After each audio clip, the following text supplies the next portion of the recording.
యాదాద్రి లక్ష్మీ నరసింహస్వామికి జై. Hello friends, రీసెంట్గా నేనైతే యాదగిరిగుట్టకి వెళ్ళాను. ఒకప్పటి యాదగిరిగుట్టకి ఇప్పటి యాదగిరిగుట్టకి తేడాలు ఏమేమి ఉన్నాయో నేను ఈ వీడియోలో డిస్కస్ చేయబోతున్నాను. యాదగిరిగుట్ట తెలంగాణలోనే చాలా ఫేమస్ టెంపుల్స్లో ఇదొకటి. రీసెంట్గానే ఈ యాదగిరిగుట్ట పేరుని యాదాద్రిగా మార్చారు. యాదగిరిగుట్టకైతే ఎక్కువగా చౌటుప్పల్ వాళ్ళు, హైదరాబాద్ వాళ్ళు విజిట్ చేస్తుంటారండి.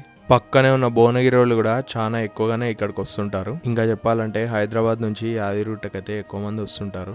వీకెండ్ టైంలో అయితే ఇక్కడ భక్తుల తాకిడి గట్టిగానే ఉంటుంది. సరే, ఒకప్పటికి ఇప్పటికీ యాదగిరిగుట్టలో ఏమేమి మారిందో ఇప్పుడు తెలుసుకుందాం. ఒకప్పుడైతే యాదాద్రిలో కళ్యాణకట్ట, కోనేరు అన్నీ ఒకే దగ్గరే ఉండే, కానీ ఇప్పుడు అంతా మారిపోయింది. కళ్యాణకట్ట, కోనేరు కింద గుట్టలోనే అరేంజ్ చేశారు. ఈ కళ్యాణకట్ట లొకేషన్ వచ్చేసి కొత్త బస్ స్టాండ్ పక్కనే ఉంటుంది. కొత్త బస్ స్టాండ్ ఏంటి అనే డౌట్ చాలా మందికి రావచ్చు. అదేనండి, మన యాదగిరిగుట్టలో కొత్త బస్ స్టాండ్ కూడా రీసెంట్గా ఓపెన్ అయింది. ఆ కొత్త బస్ స్టాండ్ ఈ కళ్యాణకట్ట పక్కనే ఉంటుంది.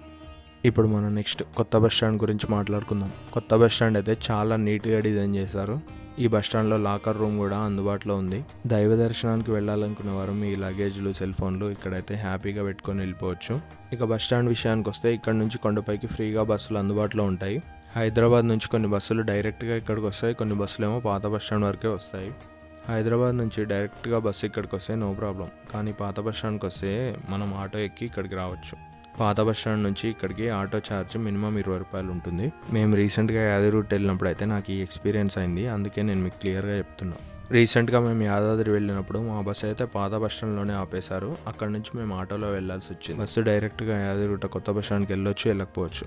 అందుకే మనం రెడీగా ఉండాలని నేను క్లియర్గా చెప్తున్నాను. ఇక నెక్స్ట్ యాదగిరిగుట్ట కొండపైకి వెళ్ళే రూట్ని అయితే చాలా బాగా డిజైన్ చేశారు. నాకు ఈ రూట్ ఇవన్నీ మంచిగానే అనిపిస్తున్నాయి, కానీ పాత గుట్టనైతే నేను చాలా మిస్ అవుతున్నా. అంటే మన చైల్డ్హుడ్లో ఉన్న మెమరీ కాబట్టి ఆ గుట్టని ఎవరైనా మిస్ అవుతాం, అదైతే పక్కా. చిన్నప్పుడు వెళ్ళినప్పుడు అక్కడే దర్శనం చేసుకొని బయటకు రాగానే షాపులు కనిపిస్తే అక్కడ బొమ్మలు కొనుక్కొని హ్యాపీగా ఎంజాయ్ చేస్తుండే. అందుకే ఆ పాత గుట్టనైతే చాలా మిస్ అవుతున్నాం. ఇంకా పాత గుట్టలో కోనేరు దగ్గరికి వెళ్తే కూడా చాలా మంచిగా అనిపిస్తుండే. కోనేరు పక్కనే సత్రాలు, మంచి ఫీలింగ్ ఉంటుండే. ఇక కొండపైన టెంపుల్ కూడా చాలా మారిపోయింది. ఇక దర్శనం విషయానికి వస్తే ఈ టెంపుల్లో వీకెండ్స్లో దర్శనం అయితే కొంచెం కష్టంగానే ఉంటుంది. అదే మీరు వీక్ డేస్లో దర్శనం చేసుకుంటే గంటన్నరలో దర్శనం అయిపోతుంది. ఇక్కడ వీక్ డేస్లో, వీకెండ్లో ఉన్నంత రష్ అయితే ఉండదు. మీరు నెక్స్ట్ టైం యాదాద్రి దర్శనం వీక్ డేస్లో ప్లాన్ చేసుకుంటే మీకు హ్యాపీగా దర్శనం అయిపోద్ది. నేను లాస్ట్ టైం యాదగిరిగుట్ట వెళ్ళినప్పుడు అయితే నాకు కొండ మీద ఫుడ్ అయితే ఏం అనిపించలేదు, సో అది కొంచెం ఇబ్బందిగా అనిపించింది. కానీ రీసెంట్గా వెళ్ళినప్పుడు అయితే ఒక ఫుడ్ స్టాల్ ఓపెన్ చేశారు, నాకైతే అది మంచిగా అనిపించింది. ఇక నెక్స్ట్, ఇంతకుముందు ప్రసాదం కౌంటర్ దగ్గరే డైరెక్ట్గా ప్రసాదాలు ఇచ్చేవాళ్ళు, కానీ రీసెంట్గా ఇదైతే చేంజ్ అయింది. ముందైతే మనం ప్రసాదం కౌంటర్ దగ్గర లెఫ్ట్ సైడ్కి వెళ్ళి అక్కడ టోకెన్ తీసుకోవాలి.